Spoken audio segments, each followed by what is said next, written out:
Lovely. Okay. You're named after your saint. Yes. Our saint. Not many people know that he was born in Lisbon. Yes. And not many people know that he had a patent in the army. He was lieutenant colonel of the army. That I did not know. Something not many people know about. And it has to do with a famous battle in Busaku, that was held in the 18th century or early 19th. I can't remember the dates exactly. And the how do you call it, the battalion? Yes, the battalion of Cascais brought image of Saint Antonio in a small donkey. And they said, he is leading us. And he did. And they won a very important battle. In fact, in most abnormal conditions, but that was a victory. At that time, he became a lieutenant colonel, and he had a pay. I mean, that image got a paycheck. Not checks, they didn't use checks at that time, but okay. Today we will say a paycheck. A voucher or something. Yeah, every month. and this was held until sometime in the 20th century. It's very, very unusual. Very few people know about a saint that has also made a lieutenant colonel. This is very, very unusual. Okay. And who did they send the check to? Pardon? In the 20th century, he wasn't living. So who did they send the check to? No, I think the check was sent to the church where that image is held, which is somewhere in Cascais. I have seen the image. But I can't remember which was the name of the church, but it was somewhere in the citadel of Cascais. Yeah, I've been to his church in Padua. Oh, yeah. In Padua, it is even more. He is not Saint Antonio. He is the saint. If you ask anybody in Padua, where the church of the Saint Antonio, they don't know what it is, but it's the church of the saint. Oh, yes, they know exactly what it is. Fantastic. Okay, thank you very much. We talked about something quite different from the subject of your lecture, but I certainly am most interested in following, and I am sure that many of our colleagues will be also very interested in hearing about the Alzheimer's disease, which is a terrible thing that is sometimes hits us. We are in the really in the range of the terrible disease, so we are worried about it. If I had 20 years less, I wouldn't be in that range, but now I am, definitely. So please, you have the floor. Thank you very much. Okay, I will share screen. Before I do so, sure. Thank you very much for this invitation and being part of the Academy. Also, I didn't dwell on the issue about how Alzheimer's disease is so age dependent. I'm mostly going to focus on the issue of why don't we have a therapy for Alzheimer's disease, rather than every year that you live longer, you're more at risk. Okay. Let's see.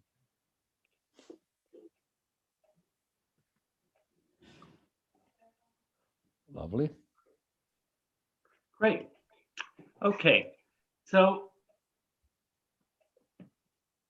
the part I've not included is about your risk with age, which is why people are so concerned about Alzheimer's disease. They're concerned because if you live beyond the age of 85, your risk could be 20 or 30%.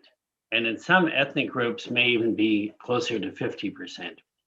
So it is definitely something that impacts many people and has a tremendous financial implication. In the United States, hundreds of billions of dollars are spent on it, and it has very disruptive effects on families in terms of care, whether it's financial, social, and all of the above. Plus, the individual has really, the individual loses identity, and it's like dying twice. You die in your mind first and then your body later. So it's very disturbing disease. And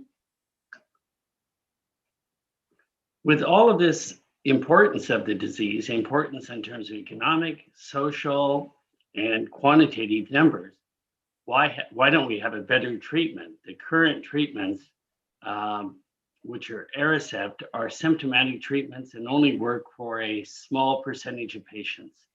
The usual estimate is less than half of people respond positively, and when they do respond, they only do so for a year or so. So it's the medications are worth administering, but they have a marginal effect. So why do we have just this with what ends up being, over the last years, Alzheimer's disease was described in 1906. It's so it's been around over 112 years. And there have been a number of investigators, especially since the late 1970s. There was a major growth in investigators in the area. And they published, my estimation, over 130,000 high-profile papers, those that are indexed in PubMed. And there's been increased federal funding in the United States. Now, China is the #2 funder of Alzheimer's research. Throughout Europe, Portugal has a very strong foundation going back many years in Alzheimer's disease. With all of these things, the current therapeutics, as I mentioned, only address symptoms, and they do it only for a short time, and even worse, for less than half the people really see a benefit. In terms of new drug benefit, and not just federal spending, in the United States right now, it's over $3 billion a year spent in Alzheimer's research. But in addition to that, companies are spending huge amounts of money, either large companies like the one that's been in the media in the last few years a lot, the Biogen trial. That trial itself cost $1.5 billion. So why are we failing? A few years ago, it was estimated that 99.6% of drugs developed for Alzheimer's disease have failed. That number would be 99.9 now, because there have been no successes in recent years in terms of approval at the United States level. There was approval of a Chinese drug, but related to algae, but it wasn't approved worldwide. So has the focus really been too long on correcting what Alzheimer himself described? Alzheimer was a psychiatrist, a neuropathologist, and a neurologist. Something that you know is the way that neuroscience integrates with clinical practice in Europe, but not in the United States, where somebody has these three talents together. And when he analyzed the patients, August Dieter, a woman that was middle-aged and had psychotic episodes, he found that she had certain changes in her brain called plaques and tangles. And he didn't say that they were causative, but that became kind of that became a major focus in research. So therefore, later on, amyloid beta became the focus. The plaques themselves became the focus because there was genetic linkage in the disease. That genetic linkage is that some families had a mutation in the amyloid protein and they developed the disease. So then they said, got it, we got it. All we have to do is get rid of this amyloid and everybody's going to be fine. Well, we've gotten rid of the amyloid by the Biogen approach and some others. And what has in fact happened is that the patients didn't get better. If anything, they got worse.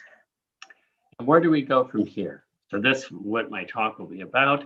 Do we go to tau? And one of your newest members, an expert on tau, Jesus Avila, or do we go to something else? So my own studies have focused on amyloid, the pathology of the disease. And for brevity, I'm not going to cover that piece, describing what all the proteins are, et cetera, within the confines of the time. But I've looked at them. What are some of the changes that are really unusual and might be a way to get as a microscope to really dissect the disease? And what I've did was use actually my studies that I was trained as a marine biologist, but while I was trained as a marine biologist, I studied oxidative stress and fertilization. And I applied those insights to studying Alzheimer's disease. And what I did is I looked at neurons in Alzheimer's disease and to see if they had oxidative abnormalities, particularly did they have oxidative damage to proteins, nucleic acids, so proteins, sugars, nucleic acids, lipids. And I looked when did they occur during the course of the disease? Were they only associated with the lesions of plaques and tangles? Were they associated with other things? And where did they come from? When we started these studies, oxidative stress was not known to even occur in Alzheimer's disease. And what we found, here I've drawn a timeline where a normal neuron, and this would be a normal neuron actually in somebody not affected with Alzheimer's disease, and then somebody in Alzheimer's disease, and you'll see why I have this question mark, that all the neurons are affected, even if they don't look like they're abnormal at the microscopic level. And they start to accumulate tau and neurofibrillary tangle, the thing I mentioned that Dr. Avila is an expert on. In fact, he was one of the first identifiers of the tau changes in Alzheimer's disease. So anyway, tau accumulates. These changes in oxidative stress occur when neurons look abnormal, have tau changes, but they also occur prior to then. And that was a major insight because the range of changes that occur in oxidative stress, this type of oxidative changes of sugars, lipids, and nucleic acids probably is mediated by hydroxyl radical and in close proximity to where its production is. And therefore, it really gave an insight that there must be an abnormality very early in the disease. And that we thought was a really important insight because there weren't any cytological descriptions of early changes. So what we did is we addressed each of the things here. And I'm going to talk about mitochondria, amyloid beta, and redox-active metals. And we have studied all of these areas that I mentioned here. And we focused initially on mitochondria because mitochondria are the source, the primary source of oxygen radicals, particularly superoxide production, which then can feed into the pathways to produce hydrogen peroxide and hydroxyl radical equivalents. And there have been descriptions from Flint Beal and John Bloss and others that there were some fundamental mitochondrial abnormalities, but none of these had looked where they occur in the cell, or are they in glia, and what type of changes they were. So we decided to use a different approach that we found very useful for looking at oxidative damage, as I'll show more in the pictures. That is to be able to do localization rather than bulk biochemical analysis. And what we did was we used in situ hybridization for mitochondrial DNA. Initially, we were really focused on the issue of mitochondrial DNA abnormalities, which have been described in the disease. So we made probes that actually spanned one of the common deletions that happens to mitochondria, called the 5kb deletion. And we also looked at normal. Well, we found an increase in the deleted. The most striking finding was not that. It was that there was a big increase in mitochondrial DNA in Alzheimer's versus control. So this is an age control. If I had a young control here, you would see it be relatively undetectable, and you'll see why this increase is sort of anomalous. So in the case of Alzheimer's versus age control, there's about a 4-fold increase in the signal of these probes, both probes. There might be a little bit more for the deleted, and we looked at by PCR also and found a slight increase. So then we thought, wow, if there's more mitochondrial DNA, are there more mitochondria? So we looked also at 2 other things. We looked at proteins related to mitochondria. We found that those were also increased. This is cytochromes oxidase immunoreactivity.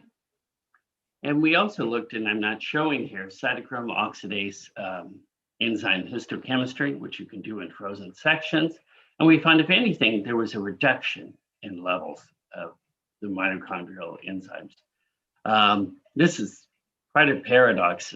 And that reduction would be consistent with what other people had found in prior studies, in which they found mitochondrial activity was reduced to about 30%. So you have more protein, more DNA, but less activity. So to get at this paradox, we wanted to know, are there really more mitochondria? Fundamentally, is there a difference? So we looked at biopsy samples. These were samples that were removed between the 60s to the 80s, including in Portugal, when it was considered ethical to take brain biopsies for diagnosis of Alzheimer's disease. It's no longer the case, but those samples were prepared for EM and could be analyzed. And what we did is we classified, we did electron micrographs. This is done the old way with negatives, with printing them out in planimetry. And we analyzed all the mitochondria in neuron cell bodies. And we also analyzed these vesicles, and I'll explain why we did that. When we did that, we found, if anything, that there are less what I call normal mitochondria with a well-defined membrane. Those with broken cristae are very common, but there's no difference. These are probably fixation artifacts. And why we dwell on them is because some people talk about these as if they really exist. I think they're biopsies are not perfectly fixed tissue. And if anything, slight increase in these vacuoles, okay, not statistically significant. So there are not more mitochondria. That's the key point. Oops. That's what I wanted to show. So when we did this now when we looked at this, so we wanted to know, where are these mitochondrial components, the protein and the mitochondria DNA, if there aren't more mitochondria? Are there more mitochondrial DNA and protein per mitochondria? Well, I'm not showing that, but there wasn't. But where most of these components were actually in autophagosomes. These are gold labeling, 20 nanometer gold particles attached to the DNA probe. And you can see that they're in non-mitochondrial structures. I'm not showing the mitochondria in our published things. They also are stained. And if I looked at the protein components, like cytochrome oxidase, it wouldn't have been in the vesicles. It would have been loose in the cytoplasm. So they're in anomalous locations. And these findings suggest that one of the early changes in Alzheimer's disease, in fact, we start to note these changes during the aging process after the age of 40. In most individuals, there's an accumulation of mitochondrial garbage in lysosomes. So let me see here. This may have been a little bit. Yeah, okay, this got a little bit mixed up, sorry. So what we did is if we knew there was an unusual transport or handling of mitochondria, we wanted to look at the usual suspects. And the usual suspects is that it's not being transported properly, or fusion-fission, a process mitochondria use to become large or become small. And lastly, which I won't cover, is that their degradation process could be altered. And this was a study, in fact, we've done with Professor Avila. So in the case of a neuron, which has these long processes, could be feet long, is that the proteins of the mitochondria are mostly synthesized from nuclear genes. And they get made in the cytoplasm here, near the nucleus in the cell body. And then they move along microtubules. They move out to dendrites, down axons, et cetera, and they come back by retrograde transport.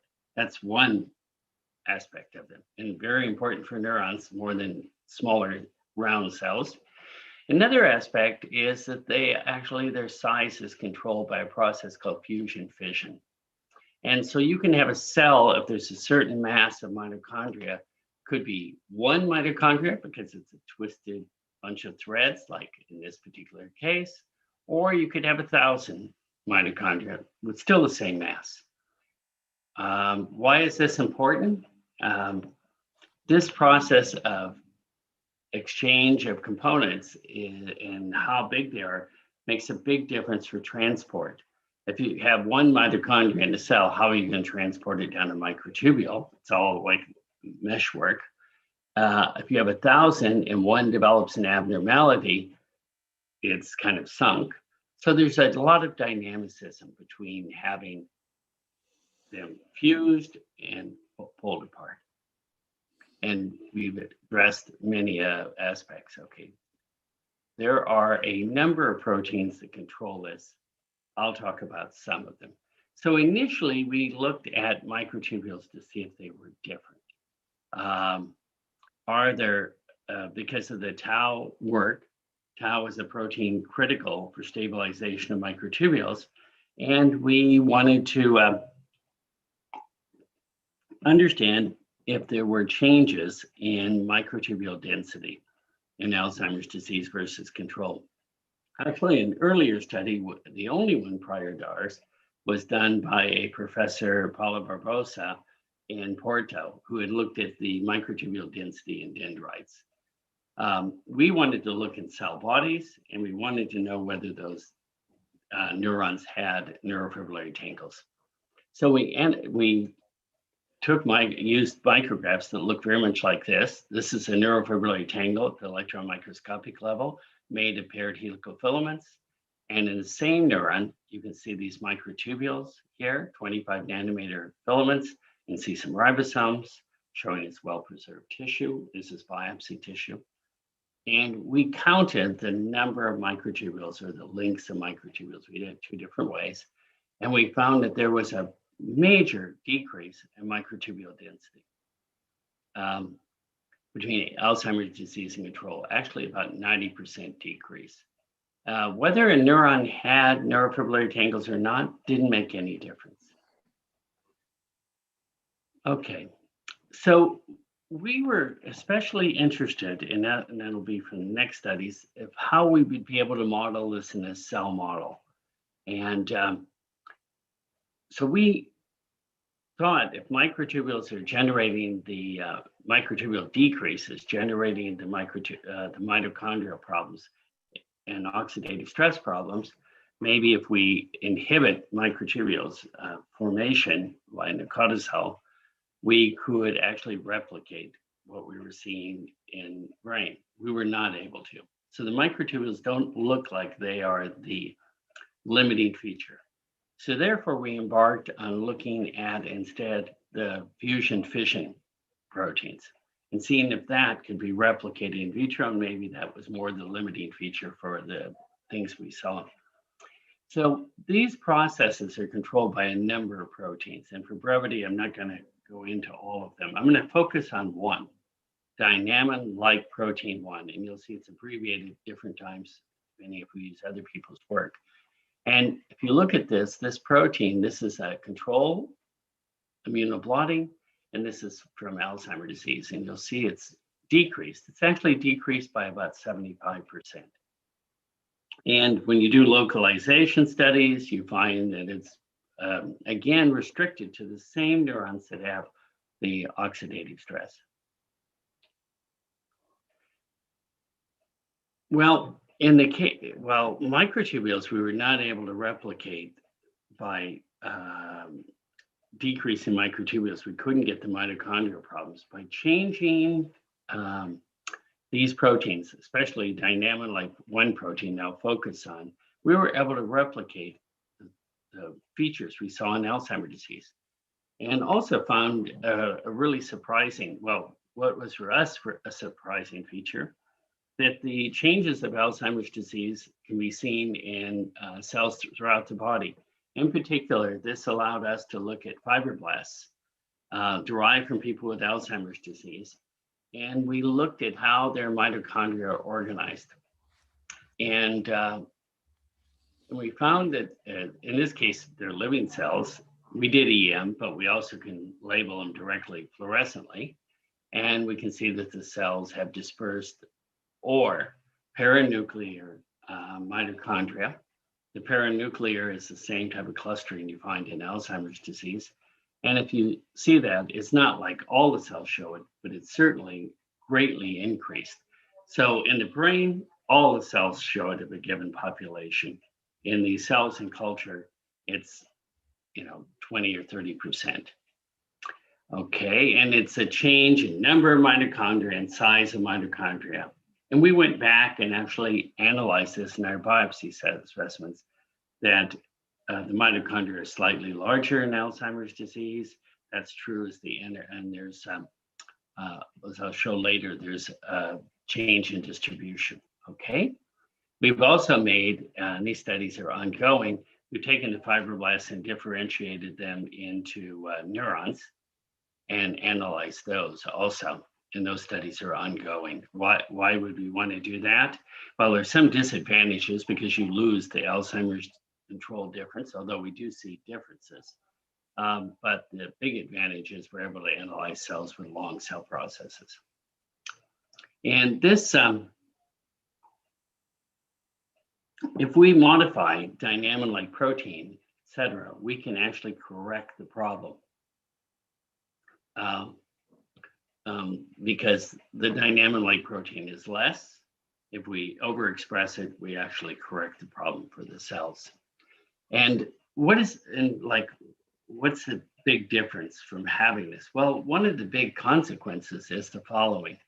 And this can be tested by directly looking at cells and zapping them with a laser. It's called bleaching, even though it's turning it red. And you can watch the recovery time. And this really is a direct measure of how much exchange there is. And one of the things that happens during this is that what are the features that the control this mixing and control the dynamics of mitochondria? And one of those features is production of amyloid. Again, linking to what is thought to be a central cause for Alzheimer's disease. So if we take cells that are overexpressing amyloid precursor protein, particularly those that express a mutant form that even produces more amyloid, we find that we have a slower recovery. So there's less mixing of mitochondria. So it really changes the dynamics. So this portion of my talk, which I've summarized just by showing the flavor of what we've done, is that normally mitochondria are spread throughout the cell where energy is needed, along the axon, at synapses, and along the cell body and dendrites. Neurons, well, the brain itself consumes 25% of the body's oxygen. And yet it's only 2% of the mass. So, and maybe even more for Academy members, right? Because we're always thinking. But, so anyway, that as we think and we do, these mitochondria are where 95% of our energy is produced. And what we've seen in this study is that the mitochondria become poorly distributed during Alzheimer's disease. Actually, during the aging process after age 40, there's already beginnings of this. And that the density of the mitochondria along the axon, which we've noted in the axon hillock, the proximal portion, it's really pretty difficult to trace the whole axon in the brain. Methods for this are just beginning to be developed, but we were able to trace it down the proximal portion, and density is decreased. Instead, there's a whole bunch of mitochondrial junk around the cell body. And this, we think, plays a major part in how neurons are not connected. And our linkage of these changes to amyloid protein are consistent with the idea that amyloid's driving the disease. But then why did Biogen's trial, Biogen and 20 other trials, very sophisticated trials that removed amyloid, have no clinical benefit? So therefore, we wanted to look for the oxidation itself in human brain. What is amyloid's role? And this is a major part of the work we're doing now, of trying to understand the chemistry of this. So we analyzed people with sporadic Alzheimer's disease and people with Down syndrome and genetically caused, et cetera, and looked at the relationship of oxidative abnormalities and amyloid by correlation analysis. And in this particular study is done on Down syndrome. And why Down syndrome? Because people with Down syndrome produce amyloid at a very early age. And they're 10 years old, you can find some amyloid in their brain. And by the age of 35 or 40, their brain looks like somebody who has Alzheimer's disease. They become demented later, some of them. So the dementia piece is a little not so clear, but the pathology is very clear, very exact chronology. So we analyzed people who were of various ages, and we were really surprised. So when we analyzed a teenager, these are patients with Down syndrome that died, and we stained neurons here. These are large pyramidal neurons for 8-hydroxyguanosine. It's basically oxidized ribosomal RNA. And what we find is a really strong signal. And when we analyze someone who's old, and somebody 61 years old is actually old for Down syndrome, we noticed we really couldn't stain any of the neurons. And we thought, initially we would say, well, something's wrong with the tissue because we obtained it from multiple centers. Maybe they were not careful in how they handled it. Well, when we analyze this quantitatively by measuring the density of staining in each of these neuron cytoplasm and the amount of amyloid by how much coverage there was, we found a really strong correlations. Okay, one is if we looked at how much oxidation there was versus the amount of amyloid, we saw a strong negative in relationship.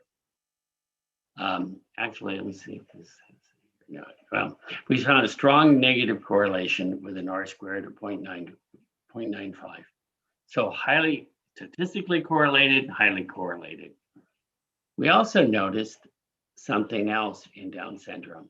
If we looked at oxidative changes, then it was really early, already increased compared to controls when people are, young children. And the amyloid actually comes much later. Although I said there's amyloid during the teen years, prior to 10, there's actually a very, very small amount when you look quantitatively. And actually a small there really boosts up later in life. And when it boosts up, that's when the oxidation goes down, and that's the correlation of those cases. This seems really a paradox. How could oxidation goes down? Because this is measured on a per cell basis. You can't explain it based on cell loss. When we did it, and actually this study was done prior to the Down syndrome because we were really mystified with our result. And this is sporadic Alzheimer's disease. And we looked at amyloid burden, amount of amyloid coverage in the brain, which is very similar to biochemically determined amyloid. We also did that. I'm not showing it here. And we found, again, this inverse relationship, not linear, but still correlated. You notice that the control people, these are cognitively normal, have amyloid that overlaps, but there's no relationship to oxidation. Which I think is probably really important, but not part of what I'll present today. And if you look at this, instead of just amyloid, duration of disease, you'll see that it starts high and moves low. Okay, go back. And we've analyzed this in a number of different ways. We analyzed it in genetically caused Alzheimer's disease, where you have a presenilin 1 mutation, and analyze people that by chance died of a heart attack prior to developing, they would have developed the disease because it's 100% penetrant. And they had limited pathology and high degrees of oxidation. We also analyzed mild cognitive impairment, and we found that the oxidative changes are the highest, earliest in the disease, and actually drop down the control levels when the disease goes on for a long time, at the end stage of the disease. Okay, now, what's causing these changes? What's driving the oxidation? I said the mitochondria provide 1 degree of element for this. The mitochondria provide superoxide, but superoxide then can be converted to hydrogen peroxide. But even that is not going to cause very much oxidative damage by itself. It really requires iron or copper in order to redox cycle and cause direct change. So in this study that Mark Smith, who was a close collaborator of mine for many years, and he developed a method to look for iron in accumulation in the brain. And we found that there was a massive increase in iron, but this is not a massive increase in terms of total iron. It's a massive increase in redox-active iron. So what changes is not the total amount of iron, because there was a meta-analysis that Mark did of all the published papers, and only 1 out of 35 papers showed an increase in total iron as a global figure. But as you can see here, it's like night and day. Okay, so there's a change in iron that's really quite substantial. And then we wanted to get at this chemically much more. And that's what I said was one of the main things we're doing currently. These are older studies, but we isolated the plaques and many of them have a correlate structure. In fact, I showed one of those earlier. Let's see. Yeah, like that structure right there is a core of a plaque. So those can be isolated by biochemical processes and cell sorting, and you can get them 95% pure with relative ease. And one of our early studies, we really wanted to understand what metals were associated with it, and particularly what their redox state was, and whether they were susceptible to redox chemistry.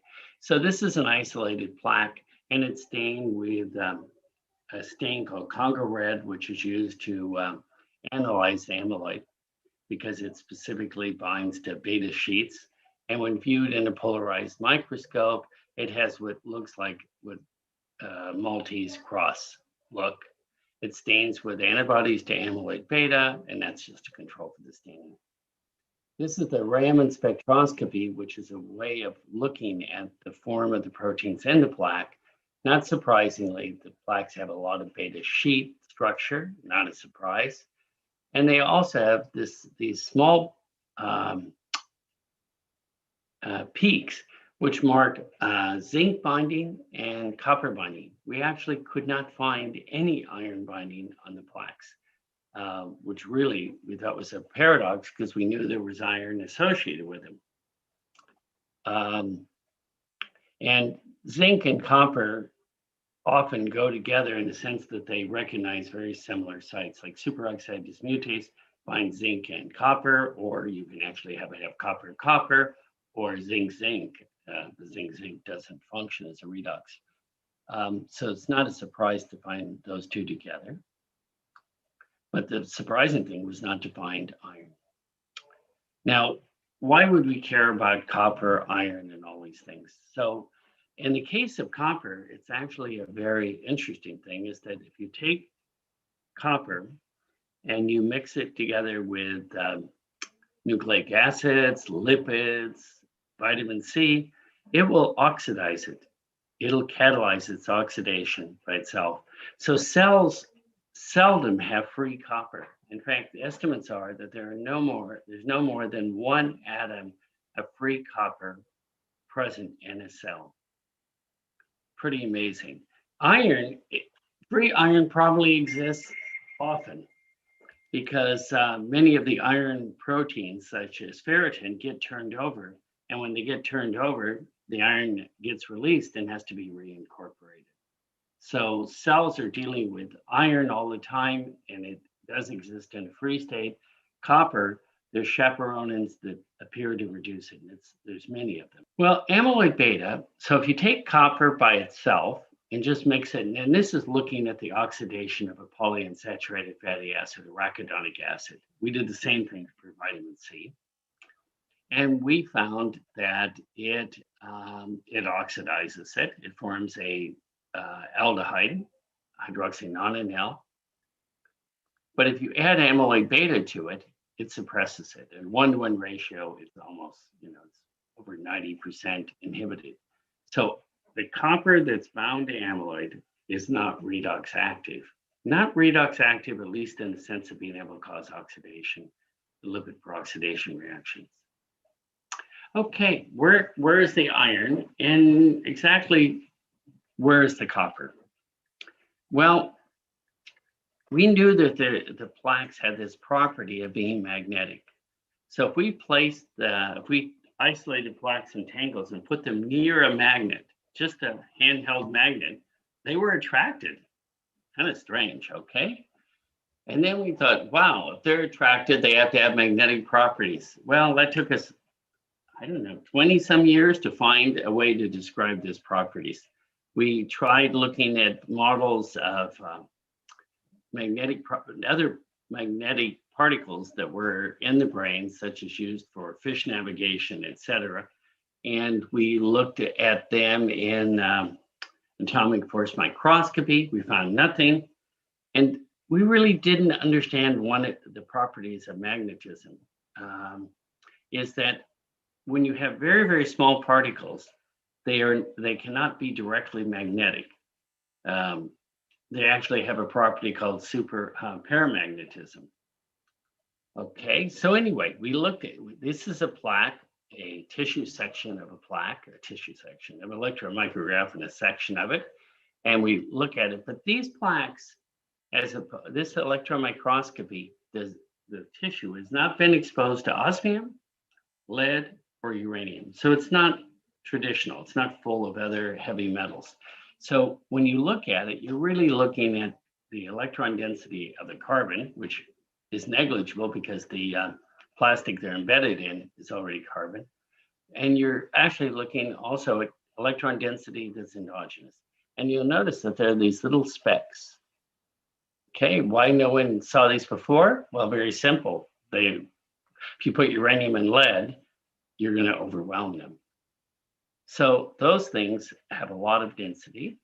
We looked at them in the atomic resolution microscope we have at UTSA, and we looked at their crystal structure. And we found that it had the crystal structure you expect for ferritin. Excuse me, not ferritin, magnetite. But since it's very, very small, these particles are only about 10 nanometers in size, even from theoretical. It's at the borderline for having any magnetic properties, even paramagnetism. So we directly looked, what are the magnetic properties? So we could understand that. And we did this by holography, and we were able to show directly that they had super-paramagnetic properties. And we have some new papers looking at their effects on X-rays and a synchrotron, all demonstrate that they have weak magnetic properties that are super-paramagnetic. Okay. We also analyzed, and was not included in the publication, and I won't present here, like where is the copper distributed? Copper was distributed on the filaments, and we did a lot of mass spectrometry to try to get at where it was located on the amino acids, and we really were not able to get there until a more recent study, which is pending review right now in Science Advances, and that is in which we looked with X-ray microscopy for where the copper is and its redox state.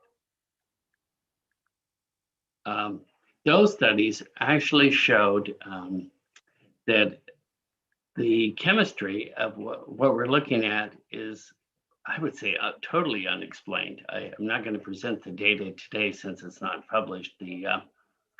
when we looked at what was the redox state, we found that you could find iron 3, iron 2, not surprisingly, copper 1, copper 2. But you also found copper 0 and iron 0, metallic copper. And none of metallic metals have never been described in the human body, at least produced endogenously. There are some bacteria or some other organisms that are capable of producing them. So we really, now one of our major focuses is what is the chemistry underlying reducing to the this thing. Another part we're looking at is the role of the metals in holding together the filaments and formation of plaques themselves. So if you take an amyloid plaque, this is electron micrographs, SEM scanning electron micrograph, and you treat it with a copper chelator by bicenic acid, bethacuprin, what you find is that the plaque falls apart. And if you take synthetic amyloid beta and you treat it with copper salts, it actually will form something reminiscent of plaques. This is an enlightenment crest to be reminiscent.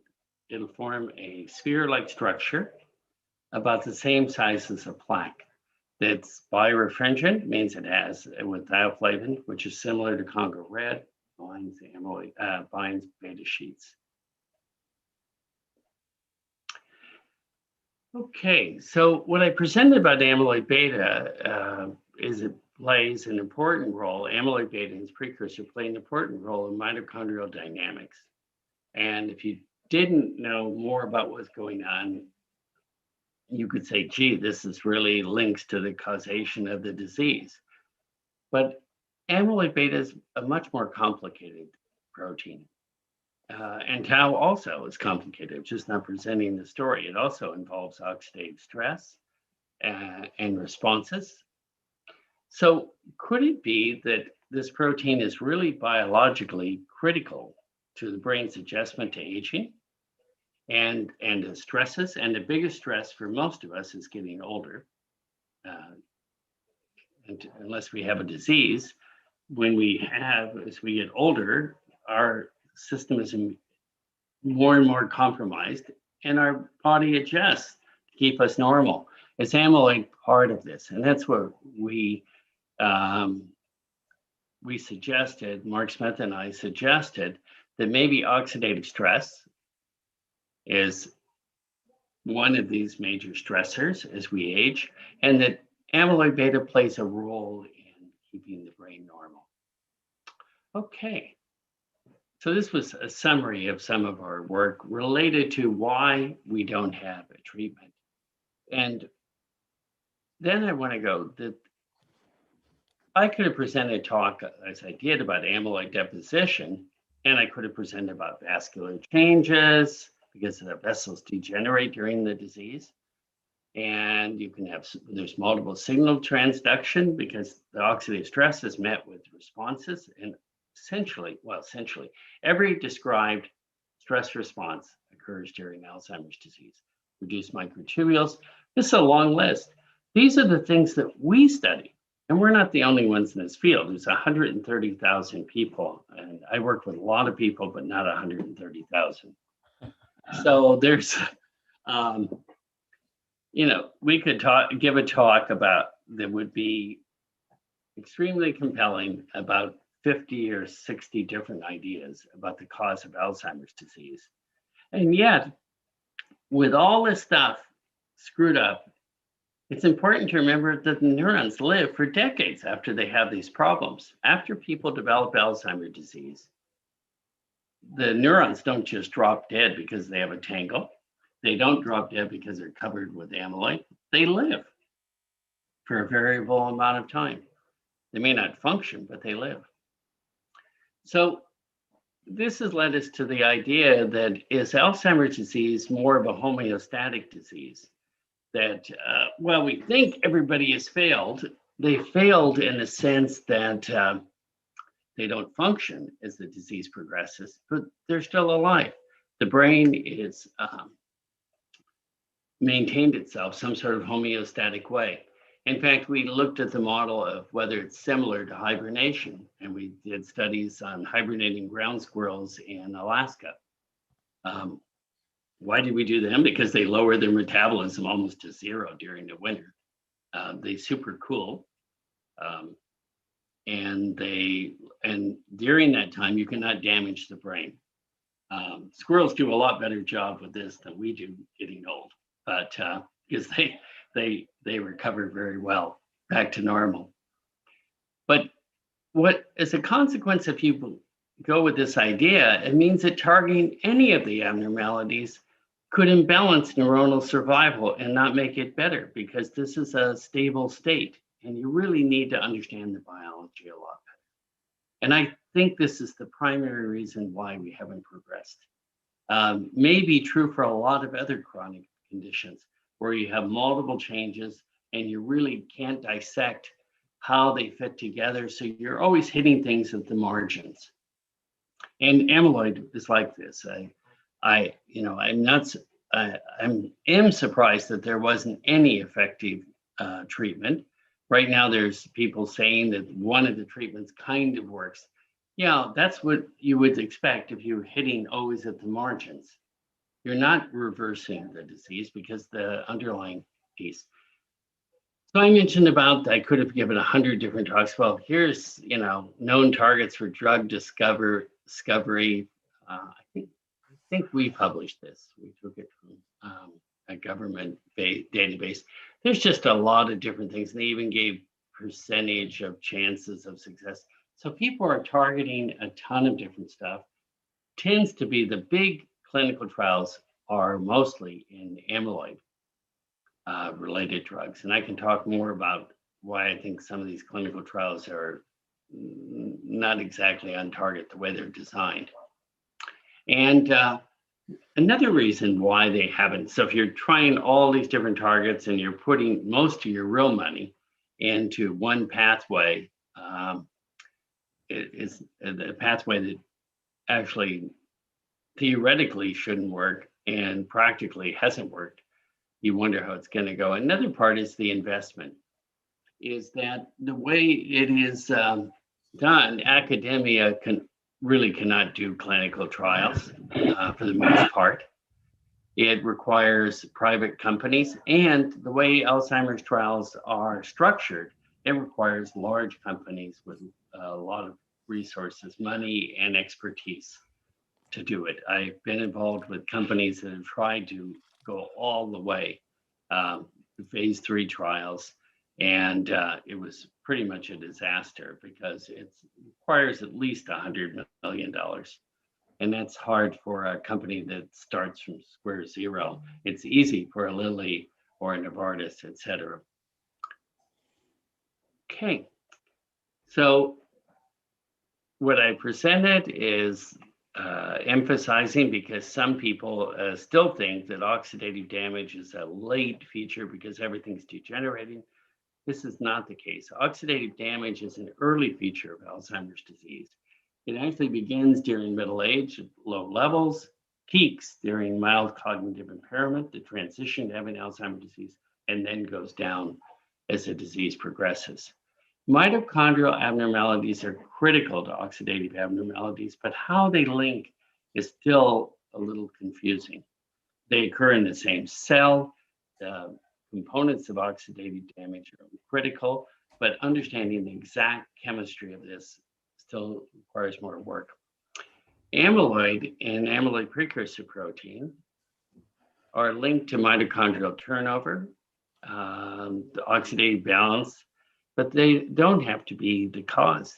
In fact, even the genetic studies, it's important to remember that genetic studies are not causality, they're association studies.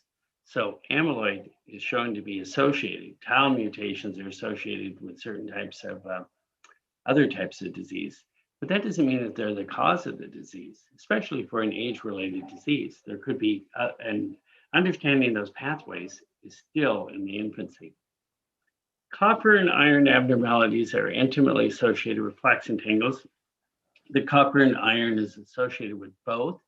Our hypothesis that we've had is that the copper is actually acting as a ferroxidase and changing the iron redox state to create the magnetite crystals.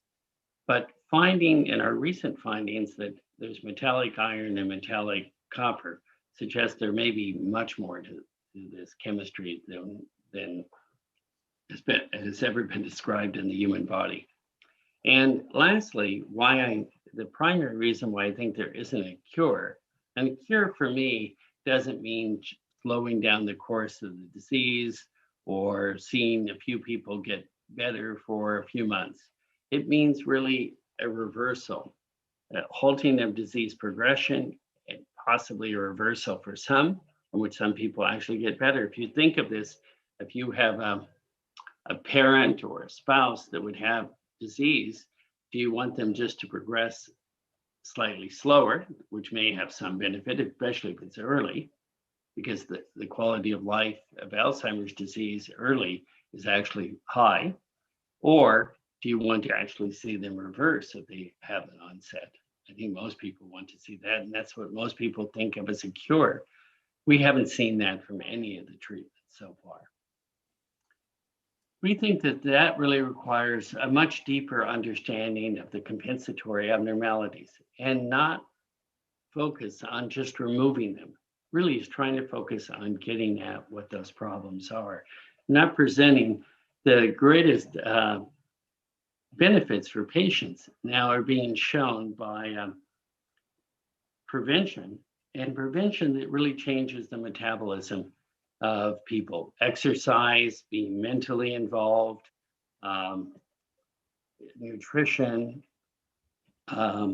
stress reduction, all of those can have a tremendous effect. In fact, this issue of why minorities minorities do have higher levels, but is that socioeconomic? Is it stress driven? Is it lack of education, diet? Lifestyle plays an important role for Alzheimer's disease, just as it does for heart disease, suggesting there's a much more fundamental underlying abnormality. And that it's not as simple as chelating copper and iron, which has been tried and wouldn't have been what we would have advocated either. It's complicated than that. And same thing as removing amyloid or removing oxidative stress. If it's all part of a package that keeps the neurons alive, it's not going to reverse the disease. And I want to thank you very much for the attention for this presentation, and Maria for being asking me to make this presentation. I guess I can answer questions. Okay. Thank you very much, Professor George Perry. That was most interesting talk. I must say it was rather remote from my own research field, but so interesting. So you managed to keep us all connected to you during your talk. That is fantastic. And as usually, I would ask my colleagues if anyone would like to ask a question to our speaker. Anybody? If I can see a raised hand, I will. Oh, yes. Professor Harold, you have the, please. You have to switch on your mic, please. Yes. I was very impressed by your talk. And of course, being 87, it's the question of if there is a hope for a cure of Alzheimer is a more and more burning question the older we get. But I'm a complete stranger to the field. Although I'm a chemist, and I was involved during some time in studying things related to free radicals. And once I had to lecture at the University of Graz, I was invited to lecture about free radical chemistry. And so I looked a little more into mechanism of autooxidation.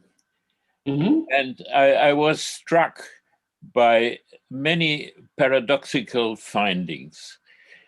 A colleague from Graz working on nutritional chemistry was surprised that an oil which he was studying, when he added an antioxidant, I think it was vitamin E, he added an antioxidant, and instead of finding a diminution of a lessening of autoxidation, on the contrary, the more antioxidant he added, the easier the oil got oxidized.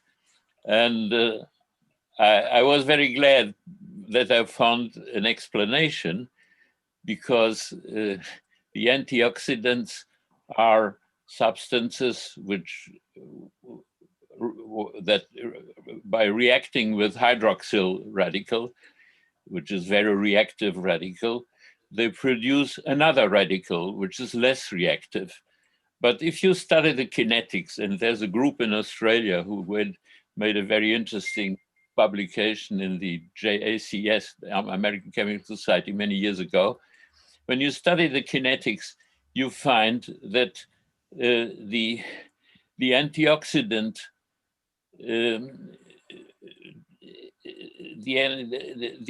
antioxidation effect doesn't take place in a lipid phase.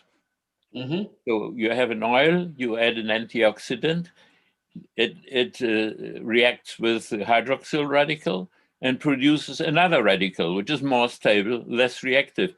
But if you study the kinetics, you see that the concentration of the less reactive radical increases to such an extent that it has the contrary effect. But the antioxidant is known in many other circumstances to be a very active antioxidant. And the key is very simple. If you have two phases, a lipid and a aqueous phase, and you have, for instance, vitamin C in the aqueous phase, there will be a phase transition of the less reactive radical into the aqueous solution, and there it is reduced by vitamin C, and then it works as an antioxidant, but only in the biphasic system, not in the monophasic system. Well, I'm a complete ignorant about about cells, you know, and all these things you see in microscopy. But are there different phases, a aqueous and a lipid phase? Because that may be the explanation why you find you know, in studying oxidative stress, you can have very paradoxical findings. And so it doesn't surprise me that it is a very difficult and complex system. That's my question is, do you know anybody who has studied these aspects on oxidative stress, because they may be relevant for your field of study? Yeah, well, let me, the issue of antioxidants having paradoxical effects is not a surprising thing. Less with vitamin E than vitamin C, because most of these antioxidants, low molecular weight antioxidants, like vitamin E and vitamin C, and a number of them, are reducing compounds that donate electrons. And they can donate to terminate radical formation, but they can also donate electrons to metals. They can donate them to iron, they can donate them to copper. That's why, in fact, why copper is so toxic, is because it's so available for exchanging electrons that it causes a massive amount of transfer. The issue of the aqueous and the lipid, we found oxidative damage to both. Most of the quantitative studies, in fact, almost all, are done with aqueous related markers rather than lipid markers, okay? And why we did that is the lipid markers and the sugar related markers tend to accumulate in proteins over time. They tend to cross-link proteins, they make them really refractory. So we thought they reflected more of a history of oxidative damage than what is happening right then. So therefore we did, focused our effort in two things. We did carbonyls, that's free carbonyls, which mostly are going to be in protein, not completely, but mostly going to be from protein, either fission, cutting the proteins, or side chain oxidation, and more nucleic acids. And mostly nucleic acid is ribosomes. I didn't present, but the iron that binds to ribosomes, and iron binds to ribosome, it has to do with its secondary structure, and it becomes also a redox center. There's other studies, not done from us, which suggest that messenger RNA also binds abundant iron. I'm not sure about that from our more superficial studies, and that I'm not certain that's important. The part about the partitioning and the other thing, we haven't really addressed that issue. That's a very, very interesting point. It's just not one that we. You're correct. That issue of whether you have oxidation related to the lipid phase versus the aqueous phase are two different phenomena. We discussed it a little bit in some reviews. I find it really confusing, even if I've done observations on it. Yes. And they were, the lipid one of the big things I've been interested in, I'm still working on, is looking at particular types of cross-link modifications. But the chemistry of that, even the simplest ones, looking at it from in vivo is really a mess. So we're doing, which I didn't present, imaging mass spectroscopy to really get at where things are located. But the problem is that they're so rare. Most of, when you do a lot of these techniques, you can, they're very, very sensitive. But it's important for us to know how common they are. Are they changes that are only true for 0.1% of the proteins, or are they, are they 25%? If it's 0.1%, I don't know how important that is. I think it's still useful to document, because we know that many of the proteins in Alzheimer's disease, tau protein and neurofilament protein, have modifications that are cross-linked. But I know that from antibody studies, which I can quantitate in a relative sense, but not quantitate in an absolute sense. Yes, well, thank you very much. I'm not surprised that it's so confusing. I'm not surprised that it's so confusing. Very complex. Dear colleagues, anybody else would like? Yes, Berit Salme, please take the floor. Okay, hello. How are you? I am happy to see you talking about a so interesting subject. But I noticed along your talk that there is a process concerned with oxidative stress, and at the end, you told us that there are copper and iron abnormalities. What this kind of anomalies have you looked to superoxide dismutase? And have you any relationship with these anomalies in copper and iron and with superoxide dismutase? What was the last? Superoxide dismutase, other people have looked at superoxide dismutase. They found some small changes. So we didn't analyze that so much. And in fact, one of the things we tried looking for along that line, the mitochondria have a manganese-based superoxide dismutase. And we were particularly, since manganese can be a redox-active metal, we've been looking to see if we can find any sign of manganese there. Yeah. We haven't found anything yet.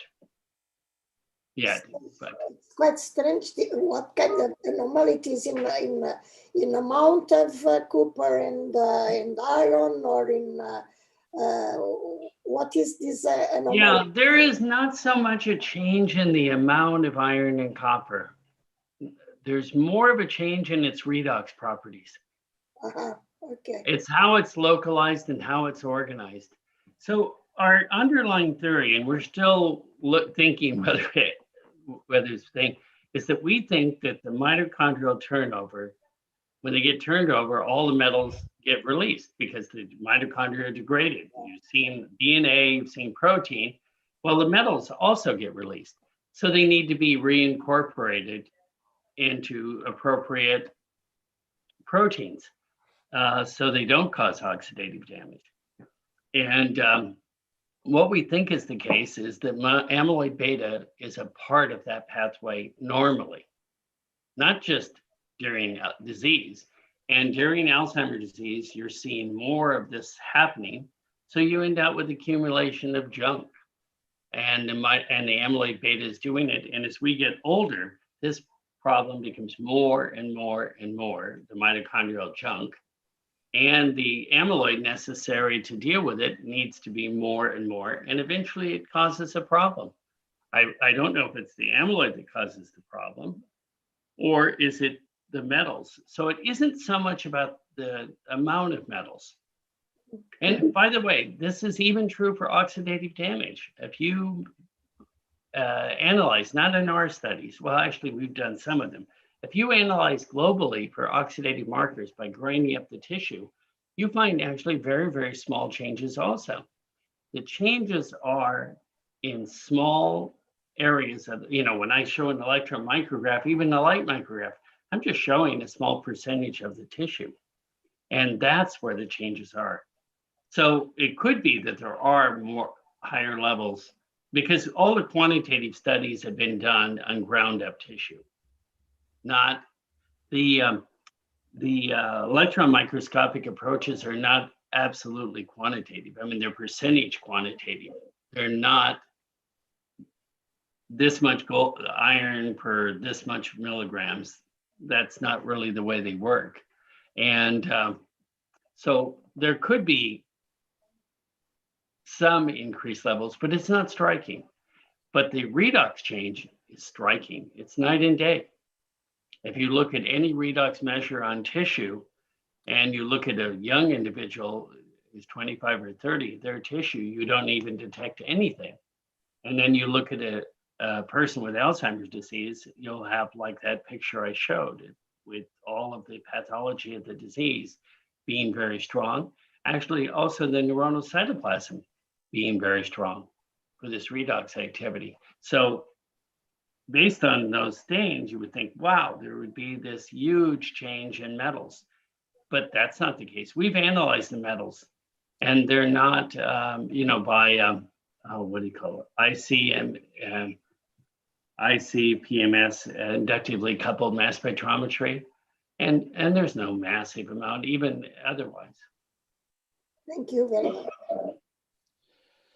Colleagues, is there anybody who would like to ask a question to Professor George Perry?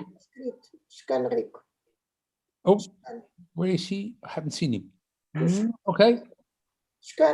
Professor Schuderick, by all means. Well, but I would like to thank Professor George Perry for his wonderful lecture. And I myself have worked many years ago on the influence of beta blockers on the production of O2 minus radicals, but in vessels, not in the central nervous system. But I don't know if all these kind of drugs that are quite similar, propranolol and all the other successors, have been widely used for the treatment of hypertension or the treatment of migraine also, but most of them have some difficulty in passing the blood-brain barrier. And that's possibly one of the difficulties that we have in getting new drugs to treat Alzheimer's disease, is this blood-brain barrier that blocks the access to the central nervous system of new drugs. But I don't know if you have any kind of experience or data or knowledge about it. No, beta blockers, I'm not familiar with them being used for treatment. And blood-brain barrier penetration is an issue for a lot of drugs. Yeah, if getting it in past there and having an effect. The amazing thing was the antibody approaches that were used by Biogen and others. Actually, whether they enter or not, they change the dynamics of amyloid sufficiently that they're able to reverse the pathology of the disease. Beyond that, the other type drugs, I mean, Aricept enters the brain, but definitely that's one of the things people have to pay special attention to when they design drugs, that it either enters the brain or changes things such that it changes the dynamics of the brain. And that's what happens with most of the antibody studies, because the amyloid is going outside, and if you change the dynamics of that, like lowering the blood concentration, you would lower it inside also. Oh, thank you. Okay, I'm just trying to look at my colleagues on the room. I don't see any raised hands. Do I? No, I don't think I do. Okay, so I have to thank you, Professor Josh Perry, again for such an interesting and very timely lesson today. We learned a lot, and you worried a lot of us. Oh, Something that there's no, there's no reason to worry. There is absolutely no reason to worry. But we hope we do all the good exercises to keep our brain in good function. But worrying, which I know is a characteristic, a Portuguese characteristic, is a risk factor for developing Alzheimer's disease. So remain happy and work with the Academy, and you will be protected. Thank you very much. Thank you very much again. Marisol Meyer, do you want to say anything to anybody since we are all present around? No, I didn't see any more. No? So I think we can close the session. Then we can close the session. Okay, so thanking you again for being with us this afternoon. I don't know if George Perry wants to prepare a paper to be published in our